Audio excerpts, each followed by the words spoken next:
Halo Medikers,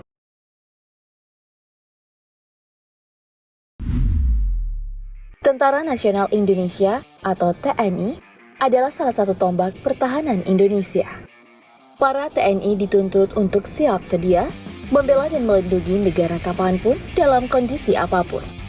Untuk itu, TNI melalui serangkaian aturan dan pelatihan sedemikian rupa yang tidak jarang membuat negara lain geleng-geleng. Lantas apa sajakah itu? Mari kita bongkar.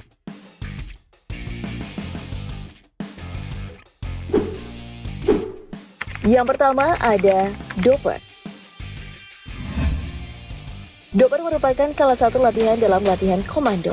Latihan ini terkenal cukup ekstrim dan telah menyita perhatian media luar negeri. Dalam latihannya, para siswa harus merangkak di tengah area berlumpur. Mereka lalu dihujani dengan tembakan dari sisi atas oleh 2 orang pelatih dengan senjata laras panjang. Para siswa wajib fokus merangkak lurus melalui medan lumpur agar tidak terkena tembakan. Latihan bertujuan agar para siswa dapat tetap fokus dalam berbagai situasi dan tekanan yang menghadang. Mereka harus tetap tenang dan melawan rasa takut agar dapat lolos dari hujan peluru. Para algojo yang bertugas memberi hujan peluru adalah pelatih komando yang sangat mahir menembak dan pengalaman yang sudah tidak diragukan lagi. Para penembak ini harus memiliki lisensi dengan pengalaman menembak minimal 10 tahun.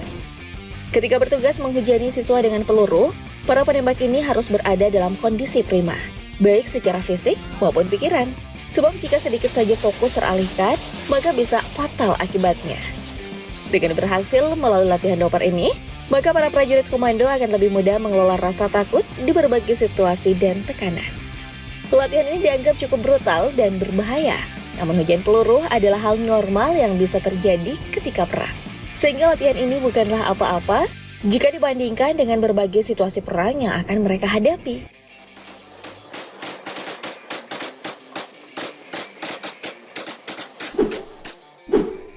Dan berpindah ke latihan selanjutnya, ada Cobra Gold. Aksi ini juga cukup mendapat sorotan, bagaimana tidak? Selain mahir dalam menjinakkan ular kobra, para pasukan TNI juga terlatih dalam mengkonsumsi darah hewan berbisa ini. Aksi yang menampilkan kemampuan membunuh hewan ini juga merupakan keahlian dasar yang harus dimiliki para anggota TNI. Sebab semua tentara harus mampu bertahan hidup dalam kondisi ekstrim dalam menghadapi perang di hutan belantara. Tak hanya membunuh dan meminum darah ular, tentara Indonesia juga mengkonsumsi kalajengking dan tarantula yang masih hidup. Program latihan ini menjadi perbincangan hangat terlebih ketika Organisasi International People for Ethical Treatment of Animals atau PETA mengirim surat ke Indonesia. Surat ini ditulis langsung oleh Jason Baker, Senior Vice President PETA kepada Bapak Menteri Pertahanan Indonesia, Prabowo Subianto. Dalam suratnya, PETA mendesak Prabowo untuk berhenti menyelenggarakan Cobra Gold yang menggunakan hewan hidup. Pelatihan yang merupakan inisiasi antara militer Thailand dan Amerika Serikat ini memang diadakan setiap tahun. Menurut PETA, selain menjadi ancaman ekologis, pelatihan ini juga menjadi ancaman penyakit zoonosis. Zoonosis sendiri adalah penyakit menular dari hewan ke manusia. Lagi pula, menurut PETA, latihan ini berbahaya bagi ular jenis king cobra yang rentan terhadap kepunahan. Menurutmu bagaimana, Bedigers? Apakah kamu setuju pelatihan ini dihentikan atau justru dilanjutkan saja? Dan latihan yang satu ini juga tak kalah ekstrim. Ada renang tangan terikat. Berenang adalah kemampuan dasar yang harus dimiliki oleh pasukan TNI. Kemampuan ini menjadi salah satu syarat mutlak agar seseorang dapat menjadi bagian dari anggota TNI. Prajurit dilatih agar dapat melarikan diri jika suatu hari tertangkap oleh musuh. Dibutuhkan latihan khusus agar para prajurit mampu melarikan diri dalam situasi apapun. Salah satunya adalah latihan berenang dengan tangan dan kaki terikat. Keahlian berenang prajurit TNI memang sudah tidak diragukan lagi. Mereka dilatih untuk dapat berenang jauh melintasi lautan dengan waktu yang terbatas. Tapi, berenang dengan tangan terikat merupakan kemampuan dengan level yang lebih tinggi. Dalam latihan ini, para pelatih mengikat tangan dan kaki prajurit, kemudian melempar mereka ke dalam air. Dengan sigap, prajurit harus berenang hingga ke tepian. Selain itu, prajurit yang telah diikat tangan dan kakinya juga harus mampu melompat ke dalam air dan menyelamatkan diri. Untuk kamu ketahui, Pedikers, latihan ini hanya diberikan kepada prajurit-prajurit dalam satuan khusus.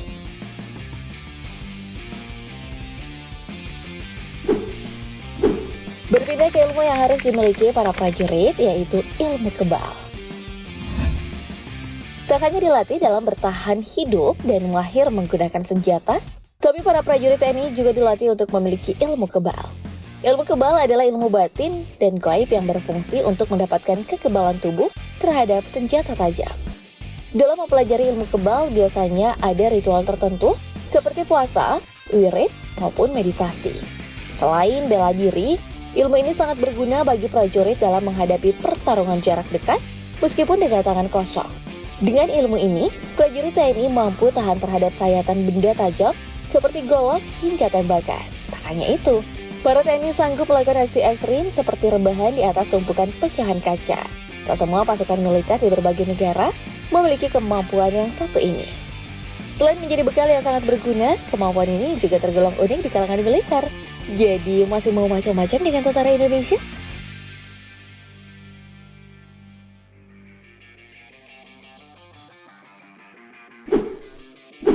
Ada juga nih, aturan yang tak boleh dilanggar, yaitu larangan bertato.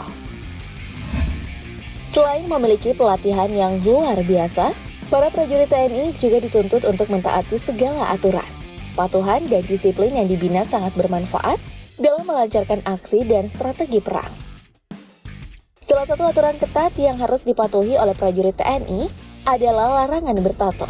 Para satuan militer memang melarang para prajuritnya untuk mempermak tubuh mereka menggunakan tato, kecuali tato yang disebabkan oleh ketentuan adat istiadat maupun agama. Larangan bertato juga ditujukan kepada PNS TNI. Hal ini tercantum dalam Peraturan Panglima Nomor 161 Tahun 2011 tentang petunjuk administrasi pembinaan personil PNS TNI. Selain bertato ataupun memiliki bekas tato, para personil TNI juga tak bertindik maupun memiliki bekas tindik bagi laki-laki. Aturan yang tak dapat diganggu-gugat ini sangat berbeda dengan aturan militer yang dimiliki negara asing. Misalnya saja tentara Amerika Serikat yang diperbolehkan memiliki tato. Aturan ini pun menjadi salah satu keunikan tersendiri yang dimiliki oleh pasukan militer Indonesia. Terakhir dan yang tak kalah penting dari semuanya adalah loyalitas. Kemampuan yang hebat serta kedisiplinan mampu mencetak prajurit TNI yang disegani. Patuh terhadap aturan yang ketat dan hormat kepada atasan membentuk kepribadian para prajurit. Namun loyalitas membuat para pasukan militer ini semakin bermanfaat.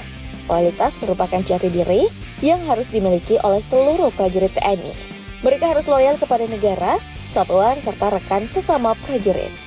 Hal ini sangat berpengaruh dalam membentuk mental yang kuat. Loyalitas juga membentuk hubungan yang lebih erat terhadap sesama prajurit. Jadi tak heran kalau para prajurit tampak sangat akrab dan kompak.